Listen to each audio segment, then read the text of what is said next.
speaking of someone who's full of rubbish, here is leader of the free world, commander-in-chief, when asked about how Secretary Blinken's truce negotiations were going. Here's what President Biden had to say. There's some movement. There's been a response from there's been a response from the opposition, but yes, I'm sorry, from Hamas, but it seems to be a little over the top. We're not sure where it is. Now, I really don't need to comment on that, do I? But Qatar has said that, in fact, Hamas's response has been, direct quote, generally positive so far to the truce currently being discussed. So we're already receiving conflicting reports here. Even Biden calls it a bit full on. Qatar says, oh no, it's actually been quite positive.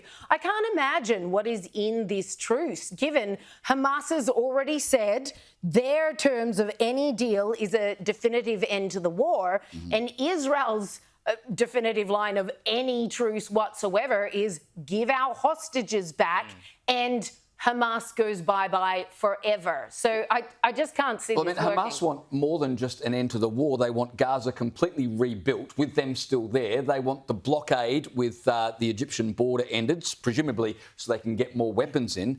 And they want, as they always do, a prisoner exchange where thousands of terrorists are released in exchange for innocent Israelis. So there's no way that the Israelis can ever agree to that. But what about Joe Biden? I mean, he's the leader of the free world. He can't even remember who attacked Israel, and he has to the opposition. By the opposition. The opposition by a journalist to know. I mean, that is just absolutely disgraceful. He could barely get the word.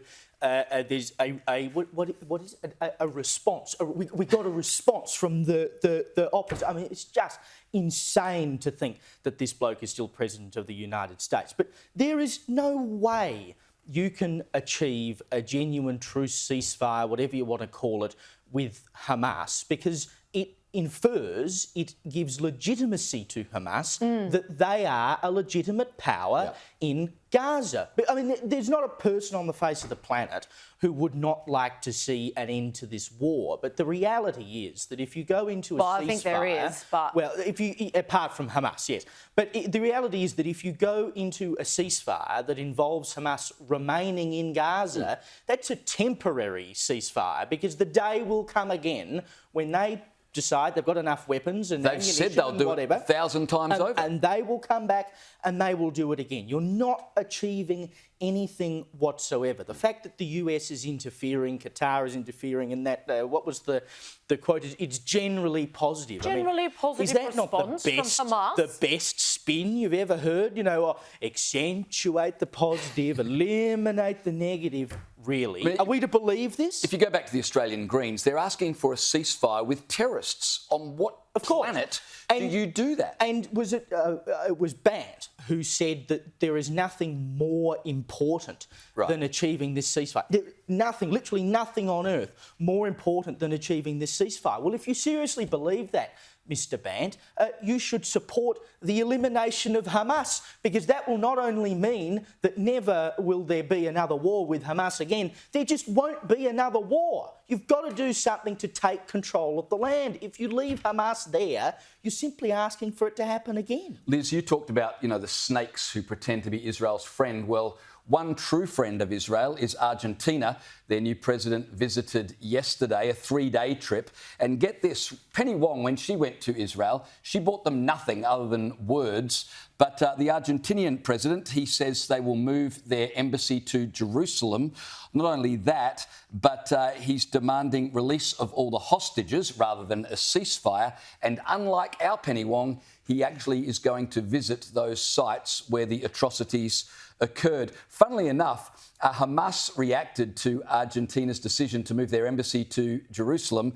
Get this, they said it's a, quote, violation of the rules of international order. Oh. Can you believe that? Suddenly international order and rules are very important to Hamas. I reckon To an organised terrorist when you're group. upsetting Yeah. Hamas, you're probably doing the right thing. Good And on who else Argentina. did that? His name is Donald J. Trump, people. Indeed. Moved the embassy to Jerusalem. Speaking of, we spoke last night about this border bill that's come up in the US, which is a total sham. We told you last night, this is Biden trying to say, oh, look, we're doing something about the border that I have just totally ignored and allowed millions and millions of illegal migrants to come into this country. Baked into this legislation is not only an obscene $60 billion that would be given to Ukraine as some kind of trade-off deal, it allows up to 5,000 illegal migrants to still pour into the country every day. That's about 1.83 million every year, which is strangely similar to the number of illegal migrants who are presently coming into the US. But Biden has worked out who is actually at fault here. He's sat down, he's looked at it, he's gone, I know whose fault it is. Have a guess. Every day between now and November, the American people are going to know that the only reason the border is not secure is Donald Trump and his MAGA Republican friends. What? Now, I know that Biden said last week that Trump was the sitting president, so maybe he is confused here and thinks that Trump is currently in charge of the border, and that's why he says that. But by the way, these are the numbers of people, illegal migrants, who had interactions with the US government under Biden and Trump's administrations. They're there on the screen. They speak for themselves. How can you possibly try to blame that on Donald Trump?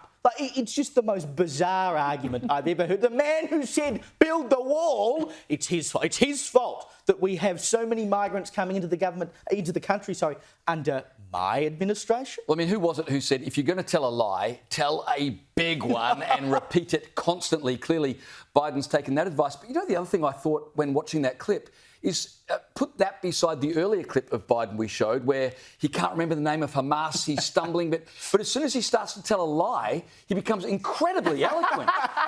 He doesn't struggle for words at all. Doesn't skip a beat. I know exactly what I'm going to say because I made it up. So beautiful. Of course, this is the gift that keeps on giving if you are campaigning in favour of Trump.